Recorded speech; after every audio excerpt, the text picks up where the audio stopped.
Hi, this is Shannon from No Shelf Control. Thanks for joining me on the channel today. I was tagged by Bookworm Adventure Girl in the Booksnobtag, and I have committed to answering those questions and tagging a few other booktubers in my response. So I have 7 questions from the Booksnobtag that I am going to answer today. And I will also be tagging Jessie on YouTube, MJ, and Too Fond of Books JH. So those are the 3 booktubers that I will be tagging to answer these questions. And I would strongly suggest that you go and check out their channels as well. So let's get started with the questions.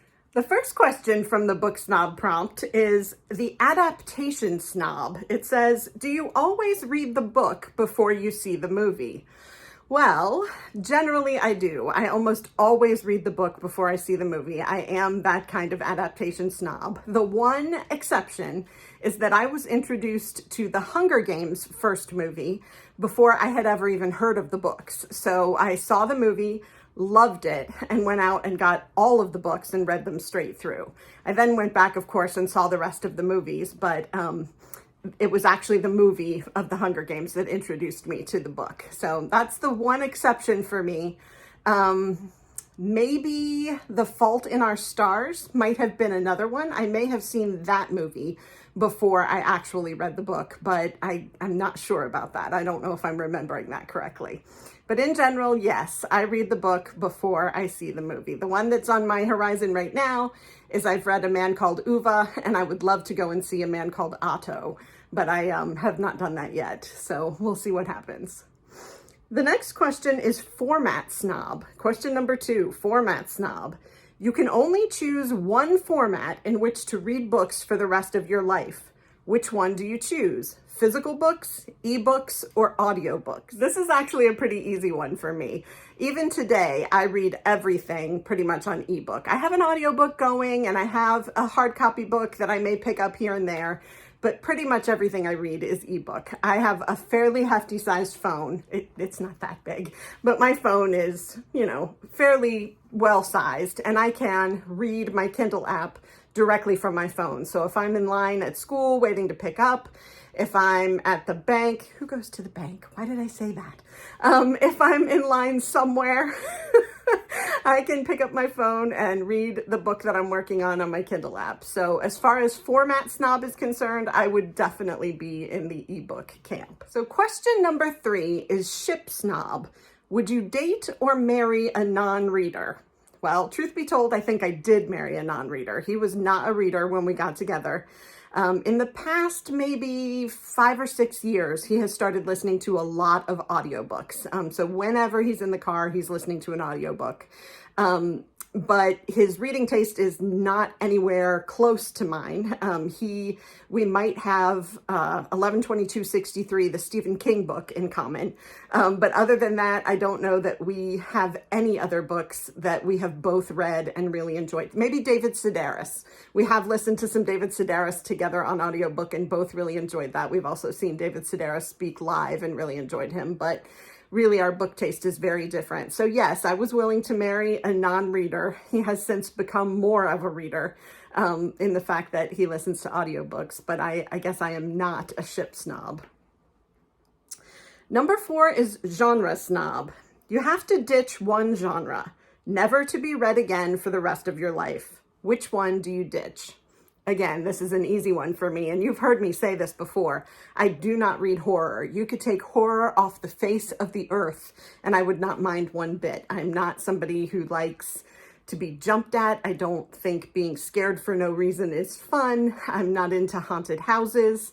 My husband and son have jumped out at me several times and finally learned that nobody wins when they think that's funny. So I am not anybody who likes to be scared, and you could take the horror genre and I would never miss it. So genre snob, you can definitely take horror. Number 5, uber genre snob. You can only choose to read from one genre for the rest of your life. Which genre do you choose? That's a tough one. I think I would have to choose contemporary fiction. I'm not a real romance lover only because I don't like things to be completely predictable and I don't like knowing that it's going to be a happy ending. I will read romance, but it's not my absolute favorite. Historical fiction I like, but I prefer to read a book that isn't necessarily wrapped up in a historical story, although I will happily read historical fiction. It could just as easily be historical fiction for me. But I like the new and the now. I like things that are a little bit cutting edge. Sci-fi can sometimes be too weird for me. I'm not into aliens and creatures. There are some books that I have read with aliens and creatures in them that I liked, but not a lot. Fantasy is sometimes a little too out there for me. And women's fiction is just a little too light for me. So if you consider contemporary fiction a genre, and I do, that would be the one that I would pick. So that's my uber genre snob answer. Community snob, number 6. Which genre do you think receives the most snobbery from the bookish community? I think that's hands down women's fiction. I think the fact, I probably even have a bit of a chip on my shoulder about it. I think the fact that it's light, that it, it can be sometimes considered not very serious, and maybe that the writing is not as strong as it could be in other genres. I think there's a lot of snobbery around women's fiction, around women's everything, right?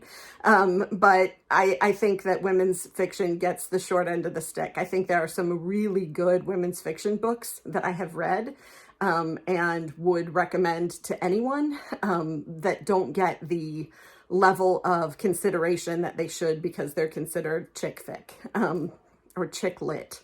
So I would definitely say, as far as community snob is concerned, that women's fiction gets slighted as far as people and their snobbery is concerned.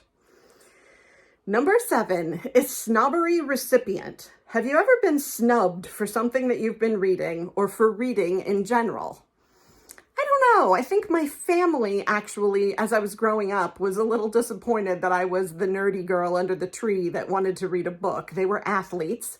I was not. And so I think there is a little bit of dismissiveness toward me and my books. But, that never really bothered me. It certainly didn't stop me, as you know. I also think that my book club considers me the book snob. They have told me that I'm a bit of a book snob. I don't know why that is exactly. I think that I tend to stay on top of the books that are new and cutting edge and have won awards and are being, praised in the media.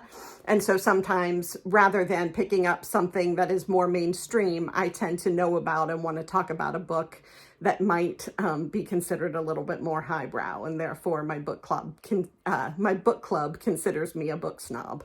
So that might be the only kind of discrimination I've felt for being a reader. Those are the 7 questions that exist for the Booksnobtag. I will be tagging my fellow booktubers below. I hope that you enjoyed hearing about this. I would love to hear your answers to each and every one of these questions. I love getting to know you and hearing how others would respond. If you enjoyed this video, please smash that subscribe button and the like button. I will be back with more videos soon, and I can't wait to talk to you. Thanks.